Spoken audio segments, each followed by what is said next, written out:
If your Zippo lighter has run out of fuel, don't worry about it because you can still make a fire with it. Take out the cotton from inside the lighter and use the flint to ignite the cotton with a spark.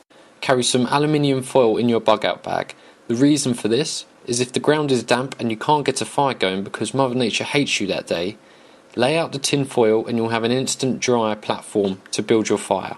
Placing some masking tape over your torch reduces your profile but still gives you enough light to work with. A handy trick courtesy of the SAS. If you carry a functioning analog wristwatch, then you can use it to find your north and south line. A little known trick, but very handy. Hold your watch horizontal and point the hour hand towards the sun. Bisect the angle between the hour hand and the 12 o'clock mark to get the north-south line. North will be the direction furthest from the sun. Navigating terrain at night without a compass is simple. The stars themselves will guide you, like that Coldplay song. If you're in the northern hemisphere, then the North Star, aka Polaris, will guide you to true north. If you have a basic understanding of stellar constellations, then it's very easy to find. First of all, find the Big Dipper, aka Ursa Major, or the Plough, which it's more commonly known by, and follow this line. This line leads straight to the North Star. Having a guitar case as a bug-out bag is quite unconventional but very effective in its own right. You have the opportunity to pack a lot of gear without sticking out like a sore thumb.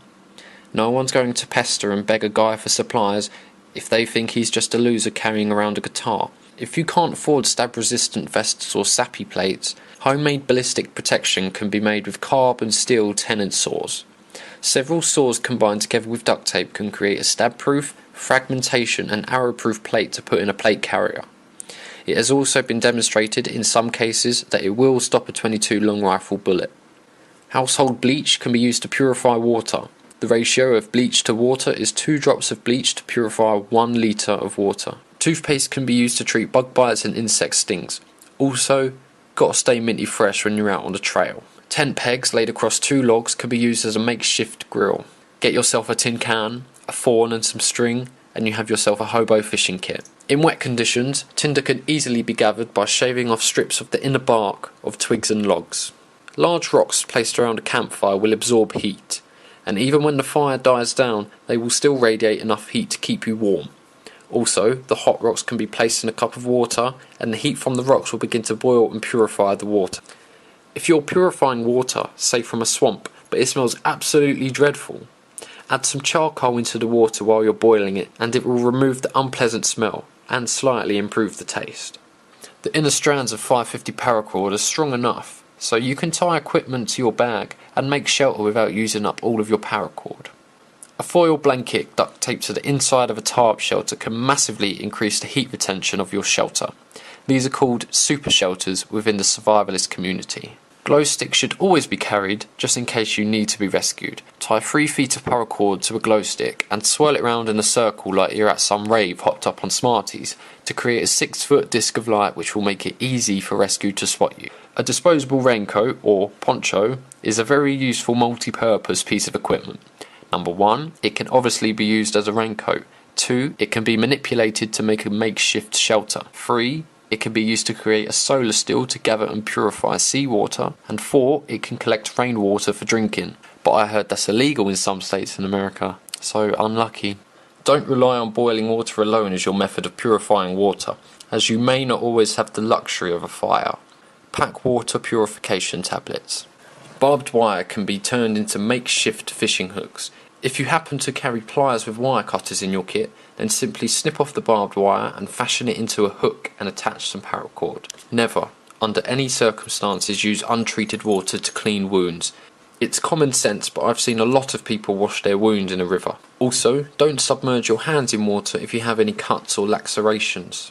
Animal entrails that you would usually throw away should be kept to use as bait for fishing, traps and snares. Always process your game far away from your camp, as you don't want bears or other predatory animals picking up the scent and sniffing around your camp looking for the animal carcass. If you are stung by stinging nettles, remember that the stinging sensation is caused by the needles injecting an acid into you. Combat this by spitting on the area immediately and scrubbing it hard with a piece of clothing to get the acid off and out. Don't waste time and valuable energy by chopping up logs with an axe or a machete. Just give them a swift kick and snap them in half by force. You are not making furniture, it does not have to be perfect. You may think you're king of the jungle, but you can't always prevent yourself from falling down a rabbit hole or scraping your arm on a tree branch. Pack a first aid kit. Don't forget to include important documents in your bug out bag. Birth certificates, insurance details, medical records, etc, etc. Remember to pack a modest amount of cash in your bug out bag. McDonald's and Burger King will surely still be open in America, despite all hell breaking loose. When setting up shelter, you need to keep off the ground. Laying on the ground is going to suck all the heat out of you and you'll end up freezing your bollocks off. Laying on a ground sheet or a poncho isn't enough, I'm afraid. You need to elevate yourself off the ground. You can either make a platform out of logs or gather up a bunch of leaves and weeds and create yourself a soft, padded, raised bed. Or you can use both the logs and the leaves in combination for maximum effectiveness. Alternatively, a hammock will save you all the trouble. When packing your rucksack, always put the light stuff on the bottom and the heavy stuff on top to maintain your centre of gravity. Set the rucksack up so it sits as high up on your back as possible, and don't forget to tighten the straps up like a motherfucker. If you're planning to move a lot around while outside, you should wear less clothing than you think you actually need. As long as you stay in continuous motion and keep your head, hands and feet covered and dry, you can drop nearly all of your extra layers and still be comfortable. The key is to avoid sweating in cold weather, as your clothes will get damp, your clothing will lose its insulating qualities and you risk hypothermia. Not the nicest thing to have. Always carry a pack of cigarettes, even if you don't smoke.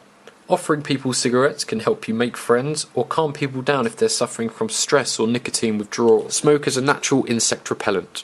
If you have a fire going, then wave your jacket, your trousers, your sleeping bag, your poncho, etc. around in the smoke to keep the mosquitoes and ants from eating you alive. Also, fire is a natural predator repellent. It will stop a bear from stealing your bag and your girlfriend in the night. Always pack spare socks, at least 2 extra pairs. Socks can be used to filter the dirt out of water, keep animal guts suspended in a tree, and of course prevent you from getting trench foot and blisters. If you do get a blister, thread a needle with some string or one in a strand of 550 paracord, drain the blister with the needle and put the thread through the blister so it runs straight through. The 2 holes you created allow the blister to drain and the thread keeps the holes open and sucks up any excess moisture. With this method, your blisters will heal faster. If you feel you're getting a blister, or what is commonly known as the hot spot, take a big piece of duct tape and slap it right over the area. The tape will eliminate the friction and stop blisters from forming. The chewing gum in MREs contains xylitol, which has a mild laxative effect. Trust me, you'll need that after consuming an MRE. Don't discard it. If you drink too much water on an empty stomach, your body chemistry will get messed up due to the imbalance of electrolytes, which may cause you to go into shock and suffer brain damage in long term. To avoid this, make sure you're eating enough food and getting enough salt during the day. Make sure you are balancing your water intake with your food intake, because too much of either is bad. With that in mind, don't eat food if you're dehydrated. The food will soak up whatever water is left and it will just dehydrate you further to the point where it could be fatal. It's very important to know how to make the SOS signal, both in sound and in light. SOS looks like this: ... .. The dots signify quick signals, whereas the dashes represent slow signals. Practice tapping the rhythm on a table. Tap tap tap tap tap tap tap tap tap tap tap tap tap tap tap tap tap tap. It may seem tempting to set your camp right up next to a body of water, but it's a bad idea, since bugs that hover over the water will eat you alive in the night, especially if you're set up next to stagnant water. Set up camp on elevated ground a modest distance away from water sources. Raising both arms up in the Y position and moving them erratically up and down is the international distress signal. If your signal fire has caught the attention of rescue services, make sure to use this signal. If you don't, you run the risk of the helicopter pilot just assuming that you're an ordinary camper just chilling, or a douchebag starting a forest fire. Depending on your global position, it can be confusing to translate kilometres into miles off the top of your head. A very simple way to make this translation is to divide the amount of kilometres in half, then add the first digit of the kilometre. This will give you a close estimation. For example, 50 kilometres divided by 2 equals 25, plus 5 equals 30 miles. 50 kilometres equals 31 miles. Very close indeed. Tobacco decreases stamina by limiting blood and oxygen to the brain.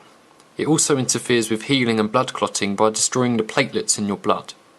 Nicotine limits blood and oxygen flow to extremities, which makes it more likely to catch frostbite. It also reduces night vision because it causes constriction of the blood vessels in the eye.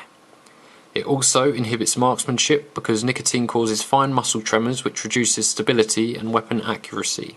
This isn't anti-smoking propaganda, as I'm a smoker myself, but it's good to take into consideration. If you see an animal drinking from a lake, that does not mean that the water is safe for you to drink. Most animals are able to eat and drink something which may be harmful to humans. If you happen to end up stranded on a tropical island, only drink the milk from green coconuts rather than mature, ripe coconuts, because the milk from a mature, ripe coconut contains an oil that acts like a laxative. Diarrhea is not something you want when you're dehydrated. Carry some tin foil in your bug out kit. That way if you lose your canteen, then you can shape the tin foil into a bowl or cup and you'll be able to fill it with a bit of water and lay it beside a fire to boil it. Or you can drop some water purification tablets in it. And that's all I've got. If you know of any more handy survival related tips and tricks, then please leave them in the comments below so that we all may reach enlightenment. Thanks for watching. Good luck in your adventures.